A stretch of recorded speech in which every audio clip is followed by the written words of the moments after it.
kagandahan sa ating mga magulang, mga guro at kapwa mag-aaral.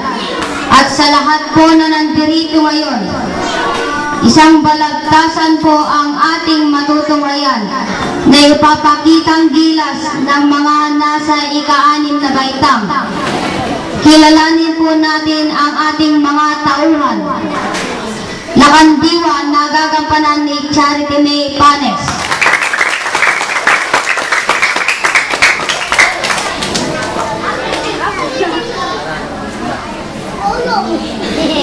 Panig ng tahanan na gagampanan ni Christine Kate Fonseca.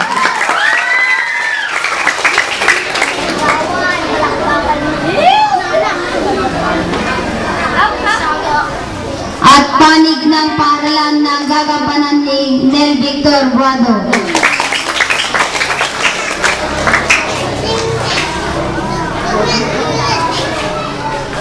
At ang tagapagsalita ang inyong lingkod, Brian Dulatre.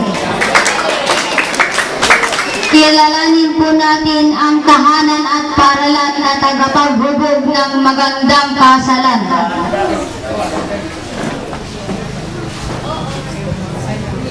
Magandang umaga po, mga kaibigan, mga nagtitipon sa aming harapan. Di man po marapat, ako'y natasang lakandiwang paghahatol ng ating balagtasan. Bilang isang paghahatol, ako'y laging sa pagitan. Sa mga magtataloy, nakahandang sumubaybay. Ang tagpong handog namin, tawag ay balagtasan o patulang pagtatalo sa ganitong katanungan. Alin sa dalawa, tahanan o paaralan? Ang higit ng humubog sa magandang kasalan. Ang unang titindig ay panig ng tahanan. Pasalubungan po natin masigabong palakpakan.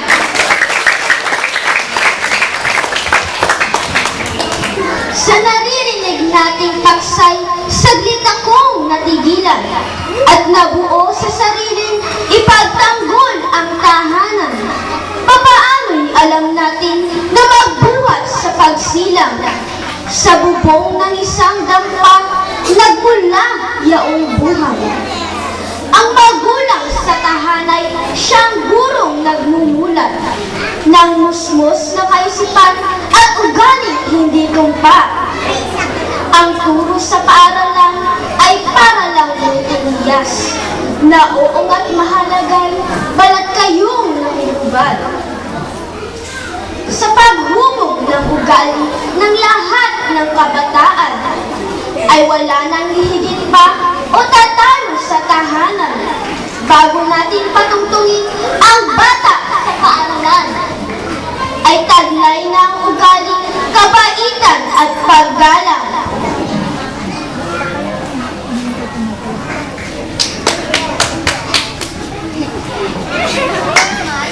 Ngayon naman ay narito titindig sa ating harapan ang makatang magtatanggol sa panig ng hinahamak.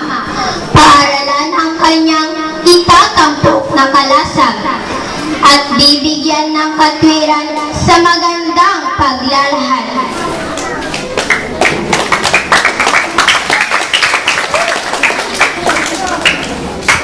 Kung sa bagay, akong ito'y may inaring matatawag. May tahanan kinagisnan, na siya po munting pugad. Ngunit ako kailanman ay di yata matanggap. Sabihin higit pa ang tahanang walang aklat. Kaysa sa isang parlang may aklat at may panulat. Magmula sa unang antas, tungkulin ng isang guro. Imulat ang kabataan sa ugaling sadyang wasto. Ang paggalang sa magulang ay higit pa kaysa ginto. Mahalaga, kaya ito'y nararapat na itago. Ang wika ko kung nais mong dumakila, at ang wastong pagkatao maging dapat kay bathala, ay sa isang paaralan lubos tayong magtiwala, at huwag sa tahanan kung magulang ay pabaya.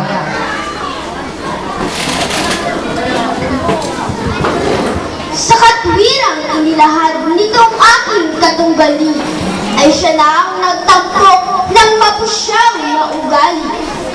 Para lang kalasag mo'y mabuti nga kung sakali, kung ikaw natuturuan ay may puso at budhi. May higit pa kayang sa ating umiibig, habang siya'y nangangaral, ang dalangin sinasambit.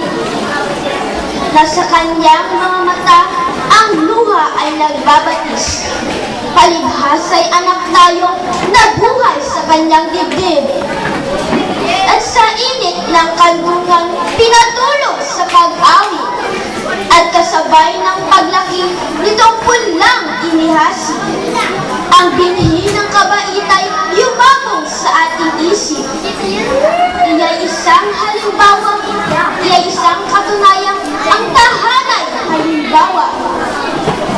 Sa pagtutong ng ugali, nais nating lumakila.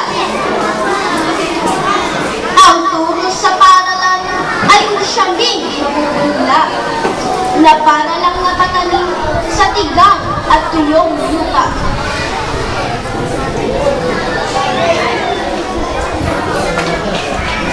Lumalawi tumitingkad katwiran ng bawat panig, ng dalawang naririto sa paksa ay nagtatagis.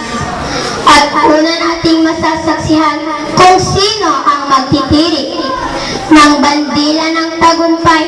Tayo ngayon ay makinig. Sa panig ng paaralan, tayo ulit natitindig. Sa matuwid na katalong, napakinggan nating lahat. Itong ating paaralan, pinipilit na ibagsak.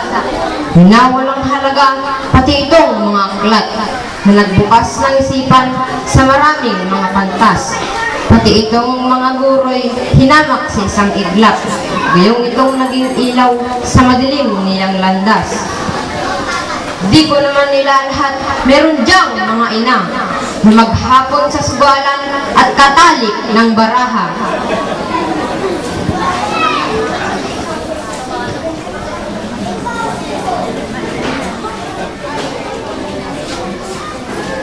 Ang magulang kapag ganyan ay para mo nang nakita.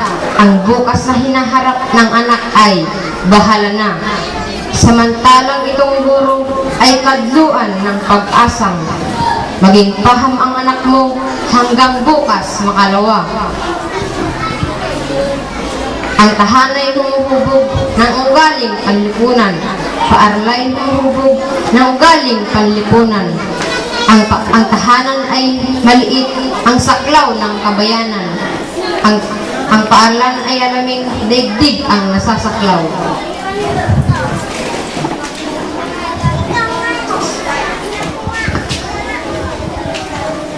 Ang magulang sa tahanan, ang magulang ang unang guro, kalikasan ng siyang aklat.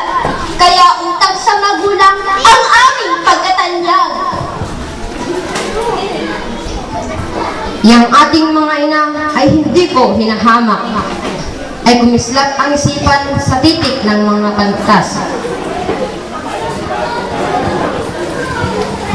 Ang guro sa paaralan ay panay nasa teorya.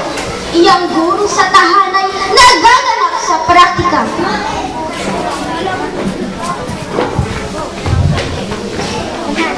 Karanasan ay maraming kabiguan ang nadarama. Ang teorya ay kaasalang malawak ang nakita.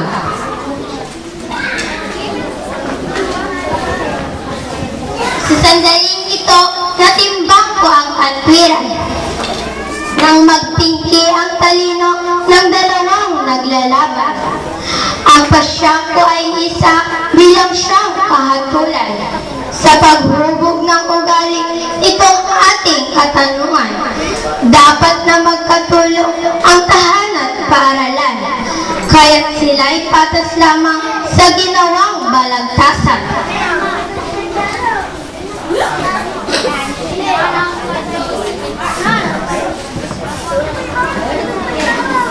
Kaya't ating natunghayan, mga kaibigan, kung gaano kagaling ang mag-aaral ng sanlibutan sa balagtasan. kung gaanong talino nila'y nagtatagisan sa pananalita lamang at walang dahas gaya ng pagmumura, sabulutan at suntukan. Mga kapwa ko mag-aaral at mahal naming panauhin, naway may napulot tayong aral na dapat nating isabuhay. Ang tahanan ay di uunlad kapag wala ang paaralan.